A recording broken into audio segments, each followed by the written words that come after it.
తెలంగాణలో ఉన్న మాదిగలు అటు నైజాంతోని పీడించబడినరు. ఇవన్నీ కూడా ఈ వ్యవస్థ చుట్ట తిరిగినాయి. తర్వాత తెలంగాణ సాయుధ రైతాంగ పోరాటం జరిగే సందర్భంలో సంస్కరణ ఉద్యమం కూడా జరిగింది. ఆనాడు ఆరుట్ల రామచంద్రారెడ్డి గారు యాదగిరి గుట్టను మాదిగోలు ముట్టుకోకపోతే ఆరుట్ల రామచంద్రారెడ్డి గారు ఆ ప్రాంతం మాదిగోలను తీసుకుపోయి మొత్తం యాదగిరి గుట్ట పూజలు చేయించిన సందర్భం. అదేవిధంగా అరుంధతీరును దగ్గర తీసి రెడ్డి హాస్టల్లో సమావేశాలు పెట్టిన సూరవరం ప్రతాప్ రెడ్డి గారు, రాజ్ బహదూర్ వెంకటరామరెడ్డి గారు ఈ జాతి పట్ల వాళ్ళకున్న అభ్యుదయవాదం అది. కనుక ఆనాడిచ్చే ఇక్కడ హైదరాబాద్లో బంధు సేవా మండలి, అరుంధతి మహాసభ ఇవన్నీ కూడా ఈ మాదిగల కోసం కొట్లాడిన సందర్భాలు. ఈ నేపథ్యమే ఈయన 30 సంవత్సరాల ఏబిసిడి వర్గీకరణ సాగుతున్న మహత్తరమైన ఉద్యమం.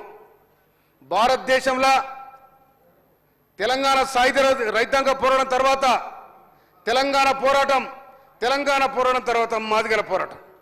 ఈ మాదిగల పోరాటం ఇప్పటికీ నిలబడ్డది కారణం ఎంతే వారు అసమానతలకు అన్యాయాలకు గురైంది కాబట్టి ఇలా మాదిగ పోరాటం నిలబడగలిగింది 30 ఏళ్ళుగా.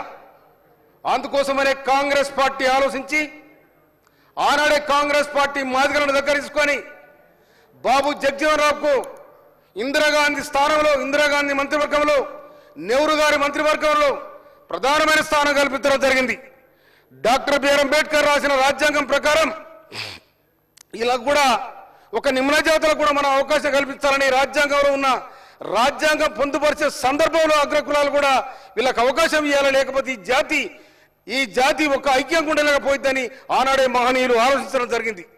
అందుకోసమనే ఇవాళ డాక్టర్ బిఆర్ అంబేద్కర్ రాసిన రాజ్యాంగాన్ని తూచా తప్పకుండా అమలు చేస్తున్న మన ముఖ్యమంత్రి డైనమిక్, ధైర్యం ఉన్న ధైర్యశాలి, ఒక అభ్యుదయవాది, ఒక సామాజిక స్పృహ ఉన్న నాయకుడు మన రేవంత్ రెడ్డి గారి నాయకత్వంలో ఆగస్టు 31 నాడు సుప్రీంకోర్టు ఇచ్చిన తీర్పు ఏతుందో ఒక్క నిమిషం ఆలోచించకుండా నేను తప్పకుండా ఆర్డర్ తీసుకొస్తా, మాదిగలకు అన్యాయం చేస్తా, ఏబిసిడి వర్గీకరణ చేస్తానని తలపెట్టిన రేవంత్ రెడ్డి గారికి నా జాతి పక్షాన, నా ప్రజల పక్షాన, అందరి పక్షాన నేను హృదయపూర్వక ధన్యవాదాలు చేస్తా ఉన్నాను. 10 రోజులనే మంత్రివర్గ ఉపసంఘాన్ని ఏర్పాటు చేసి ఆ ఉపసంఘానికి అధ్యక్షత గౌరవనీయులు ఉత్తమ్ కుమార్ రెడ్డి గారికి, గౌరవనీయులు సీతక్ గారికి, గౌరవనీయులు పొన్నం ప్రభాకర్ గారికి, గౌరవనీయులు శ్రీధర్ బాబు గారికి, మీ అందరు కూడా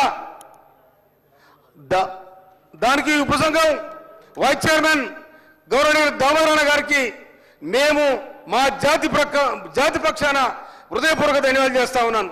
అదేవిధంగా ఏబిసిడి వర్గీకరణ డీపోయింది. గౌరవనీయులు షమీ అఖ్తర్ గారు ఏకసభ్య కమిషన్ స్పష్టంగా వేలాది మందిని రిపోర్ట్ తీసుకొని ఈ రిపోర్ట్ తయారు చేసి ఈ మంత్రివర్గానికి అప్పచెప్పడం జరిగింది. కానీ ఇవాళ ఇంకొక మాట కూడా చెప్తున్నాను, సహచర మన 30 ఏళ్ళుగా నువ్వు నేను ఆయన కొట్లాడుతున్న సందర్భాలు. కానీ మాల సోదరులు కూడా మనవి చేస్తా ఉన్నా, నేను మన ఆనందముల్లా కలిసి ఉందాం, ఎవరి వాడు వాళ్ళు తీసుకుందాం. ప్రభుత్వం చేసి పడేసింది, ఇక దీంట్లో మనం తారతమ్యాలు ఉండకూడదు.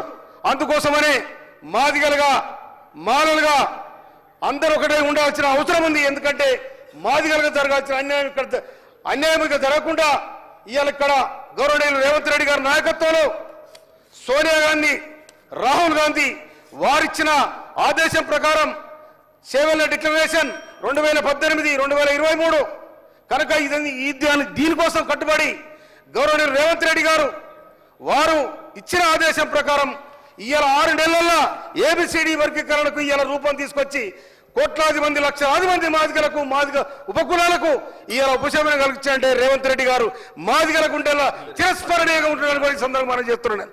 ఒక్క రేవంత్ రెడ్డి గారు కాదు,